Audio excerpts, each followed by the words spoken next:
Hi friends, welcome to our pet channel.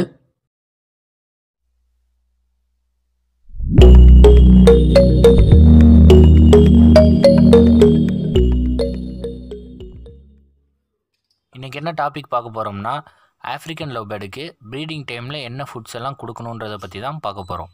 டாப்பிக்கில் போகிறதுக்கு முன்னாடி நம்ம சேனலை யாரெல்லாம் சப்ஸ்கிரைப் பண்ணலையோ அவங்களாம் சப்ஸ்கிரைப் பண்ணிக்கோங்க. மறக்காமல் அந்த பெல் ஐக்கானை கிளிக் பண்ணுங்கள். வாங்க டாப்பிக்கில் போகலாம். ஆப்பிரிக்கன் லவ் பேர்டை பொறுத்த வரைக்கும் மெயினாக 2 ஃபுட்ஸ் ரெகுலராக கொடுக்க வேண்டியது இருக்கும். அதில் ஒரு ஃபுட் பார்த்தீங்கன்னா சீட் மிக்ஸு. சீட் மிக்ஸில் பார்த்தீங்கன்னா நிறைய பேர் 10 சீட்ஸ்க்கு மேலே கொடுக்க சொல்லுவாங்க. நீங்கள் அவ்வளோ சீட்ஸை மிக்ஸ் பண்ணி கொடுக்கணுன்னு அவசியம் இல்லை. உங்களுக்கு பட்ஜெட் ஃப்ரெண்ட்லியாக இருக்க 4 to 5 சீட்ஸ் கொடுத்தீங்கனாலே போதும். அந்த சீட் மிக்ஸில் தினம் மட்டும் அதிகமாக இருக்க மாதிரி பார்த்துக்கோங்க. அந்த 5 சீட்ஸில் பார்த்தீங்கன்னா கம்பு, சன்ஃப்ளவர் சீடு, நெல், கோதுமை அண்டு கேழ்வரகு இந்த சீட்ஸ்லாம் கொடுத்தாலே போதுமானது. இன்னும் அதிகமாக வேறு சீட் மிக்ஸ் கொடுக்கணுன்னு ஆசைப்பட்டிங்கன்னா அதுக்கு தனியாக நாங்கள் ஒரு வீடியோ அப்டேட் பண்ணியிருக்கோம். அந்த வீடியோவோட லிங்க் ஐ கார்ட்லேயும் டிஸ்கிரிப்ஷனில் இருக்குது. மறக்காமல் போய் செக் பண்ணி பாருங்கள். செகண்ட் நீங்கள் ரெகுலராக கொடுக்க வேண்டிய ஃபுட்டு என்னன்னு பார்த்தீங்கன்னா ஆஃப்ரிக்கன் லவ் பேர்ட் எக்கு வைக்கிறதுக்கு கால்சியம் கண்டென்ட் ரொம்பவே முக்கியமான ஒன்று.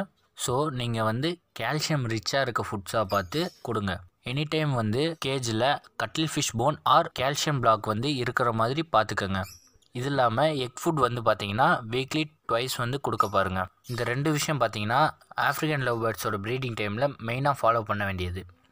இது இல்லாமல் ஸ்பவுட்ஸ்லாம் நீங்கள் கொடுக்குற மாதிரி இருக்கும். நீங்கள் பாசிப்பயிரை முளைக்கட்டை வச்சு அதை உங்கள் பேர்ட்ஸ் கொடுத்தீங்கன்னா ரொம்ப ஹெல்த்தியாக இருக்கும். பாசிப்பயிரை எப்படி முளைக்கட்டை வைக்கிறதுன்னு பார்த்தீங்கன்னா மார்னிங் பாசிப்பயிரை வாட்டரில் ஊற வச்சுருக்கேன். நைட்டு அதை காட்டன் துணியில் கட்டி ஒரு நல்ல ஏர் ஃப்ளோ இருக்க இடத்துல கட்டி வச்சுருங்க. மார்னிங் பார்த்தீங்கன்னா அது முளை கட்டிடும். அதுக்கப்புறம் அதை உங்கள் பேர்ட்ஸுக்கு கொடுங்க. இதை உங்கள் பேர்ட்ஸுக்கு கொடுக்கறதுனால பேரண்ட்ஸ் ரொம்பவே ஹெல்த்தியாக இருக்கும். சிக்ஸையும் பார்த்தீங்கன்னா மேக்ஸிமம் ஃபாஸ்ட்டாக க்ரோத் ஆகும். பேர்ட்ஸோட இம்யூன் சிஸ்டமும் பார்த்தீங்கன்னா பூஸ்ட் ஆகும்.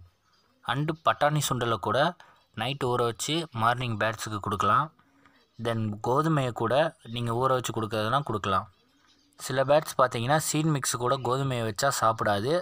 ஸோ அப்படி இருக்க பேர்ட்ஸுக்கெலாம் கோதுமையை ஊற வச்சு கொடுக்கலாம். இந்த ஸ்ப்ரவுட்ஸ்லாம் கொடுக்குறப்ப டெய்லியும் கொடுக்காதீங்க. 1 டே விட்டு 1 டே கொடுங்க. இந்த ஸ்ப்ரவுட்ஸ் மேக்ஸிமம் 1 hour கேஜில் இருக்க மாதிரி பார்த்துக்கோங்க. அதுக்கப்புறம் கேஜிலேருந்து வெளியே எடுத்துருங்க. இந்த ஃபுட்ஸ் எல்லாம் உங்கள் பேர்ட்ஸ் சாப்பிட்லேன்னா என்ன பண்ணலான்னு பார்த்தீங்கன்னா நைட்டு பார்த்தீங்கன்னா கேஜிலேருந்து தினையை வெளியே எடுத்துருங்க. மார்னிங் தினை வைக்கிறதுக்கு பதிலாக இந்த ஃபுட்டை வச்சிங்கன்னா உங்கள் பேர்ட்ஸ் அந்த ஃபுட்ஸை சாப்பிடும். இந்த ஸ்ப்ரவுட்ஸ்லாம் பார்த்தீங்கன்னா கொஞ்சம் ஏர்லி மார்னிங்காக கொடுக்க பாருங்கள். இந்த ஃபுட்ஸ்லாம் ப்ரீடிங் டைமில் கொடுக்கறதுனால பேர்ட்ஸும் ஹெல்த்தியாக இருக்கும் அண்ட் ப்ரீடிங் ரிசல்ட்டும் நல்லாயிருக்கும். முடிஞ்ச வரைக்கும் இந்த ஃபுட் டயட்டை ஆஃப்ரிக்கன் லவ் பேர்ட்ஸோட ப்ரீடிங் டைமில் ஃபாலோ பண்ணுங்கள். பேர்ட்ஸோட லைஃப் ஸ்பேன் ரொம்ப நாள் வரும். லாஸ்ட்டாக வீடியோ ஒன்று எண்டுக்கு வந்துட்டோம். தேங்க்ஸ் ஃபார் வாட்சிங். இந்த வீடியோ பிடிச்சிருந்துச்சுன்னா லைக் பண்ணுங்கள், ஷேர் பண்ணுங்கள், கமெண்ட் பண்ணுங்கள். இந்த மாதிரி நிறைய வீடியோ பார்க்கணுன்னு நினச்சிங்கன்னா மறக்காமல் ஃப்ரெண்ட்ஸ் ஆஃப் பேர்ட்ஸ் சேனலுக்கு சப்ஸ்கிரைப் பண்ணுங்கள்.